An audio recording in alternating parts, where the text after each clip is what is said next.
andito tayo ngayon sa Creative Voices para masaksihan natin ang ginagawa nilang voice acting workshop at para makapagtanong tayo ng ilang mga bagay tungkol dito.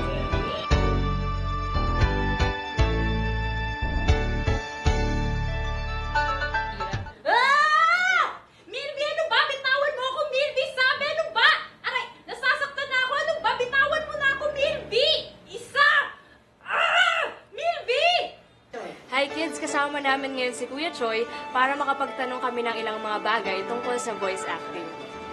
Sir, gusto ko lang po sanang itanong kung paano ko po mapapangalagaan ang boses ko. At saka, pwede niyo rin po ba kaming bigyan ng ilang mga tips at saka techniques? Alam mo, ang boses katulad niyan ay napapangalagaan, Mikey, sa pamamagitan ng hindi pag-inom ng malalamig na tubig. Kumari, salita ka ng salita, huwag kang iinom kagad ng malamig na tubig kasi masisira yan.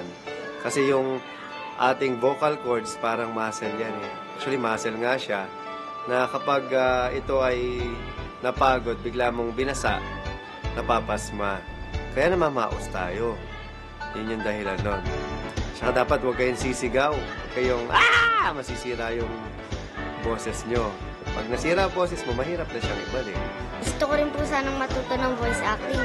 Ano po ba ang mga steps? Ang basic step lang dyan kasi dapat interesado ka. Tapos lagi ka nagpa-practice, ginagaya-gaya mo yung mga napapanood mo sa TV. Kunwari, si SpongeBob, sasabi, Hey, come on, Patrick. My name is SpongeBob. di ba, gagayahin mo siyang ganon. O kaya, Ako nga pala si Patrick. Kumusta ka, SpongeBob? di ba, ganon yung gagaya-gayahin mo lang siya.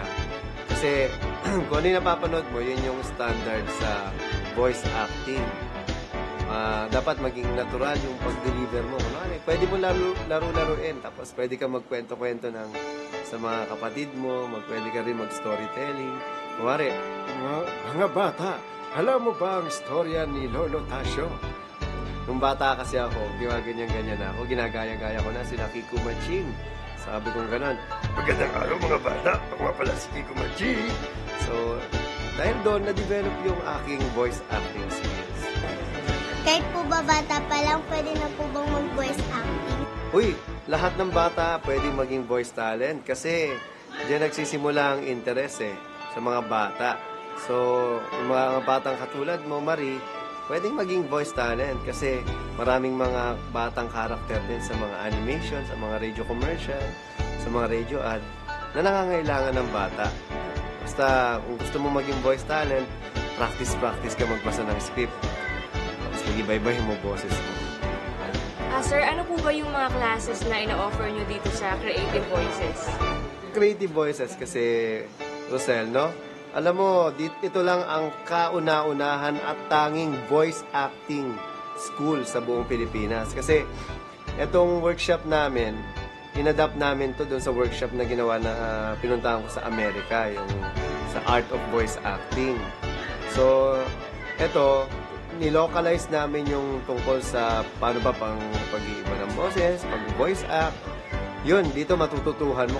Yung tawag sa workshop namin yung VoiceWorks Basic Voice Acting and Dubbing Workshop. Katulad yan, narinig mo, nag-workshop ngayon yung mga kasamahan namin. Lastly po, sir, paki-invite yung ating mga televiewers dito sa Creative Voices. Kung gusto niyo maging magaling na voice artist o voice talent, tumawag lang kayo dito sa amin sa opisina ng Creative Voices Productions. Ang number namin ay 729-7274. Ulitin ko, 729-7274. Ako, mamimit nyo dito yung napakaraming mga voice talent. Kasi kakaroon kayo ng chance na mag-dubbing, mag-voice acting, mag-iba-iba ng boses.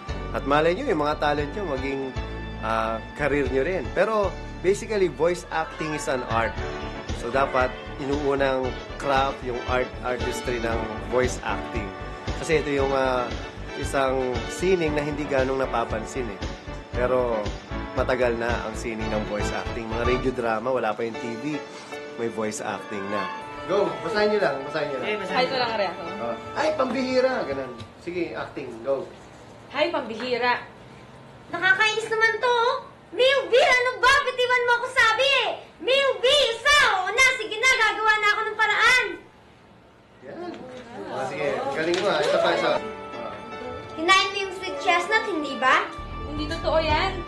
Umamin ka na kasi. Hindi ko kinain. Hindi, kinain mo yun. Hindi ko nga kinain. Hindi ako magagalit sa'yo. Mukhang masarap kaya tikman ko. Mukhang masarap kaya tinikman ko. Ba't mo ginawa yun? Sabi mo hindi ka magagalit. Alright, sige, game. Ayan mga kids, narinig natin ang ilang mga bagay tungkol sa voice acting. Sana marami kayong natutunan o paano meron pa tayong susunod na pupuntahan. Kaya tara na! Yeah, ate.